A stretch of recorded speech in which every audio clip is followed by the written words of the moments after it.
当来关心国内交通议题，伫咧桃园有2个囡仔是行伫咧过路线，因佫有甲手举起来提醒驾驶，结果这车是一台接一台一直驶过去，拢无人要让因行。这画面伫咧网络引起批评，桃园警方已经对这影片内底拢总举发10台无让过路人的车，毛民众在呼吁讲，应该爱伫这个路仔口来设置青红灯。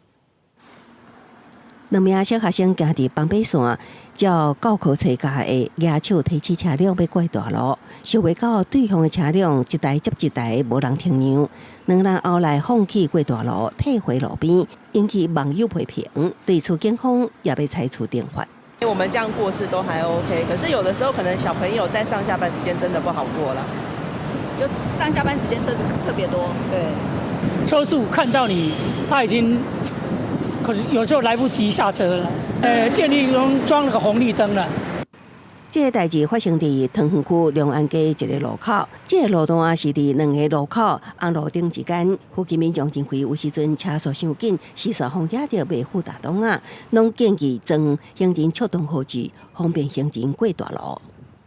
学童会议规定走在斑马线上，并且为了让驾驶人看见，举手示意过马路。交通安全从学校教育做起，全民亦应共同重视。希望驾驶人可以礼让学童，共同守护学生的用路安全。驾驶汽车行进行人穿越道或其他依法可供行人穿越之交叉路口，有行人穿越时不暂停让行人先行通过者，处新台币1200元以上6000元以下罚款。针对这个事件，桃园警分局表示，已经将影片中车辆过滤分析车号，拢总举发10台无礼让行人的轿车。另外，分局统计今年1到4月合计告发驾驶无停让行人，违规达到1724件，会继续加强处理，确保行人的安全。公视新闻采访报道。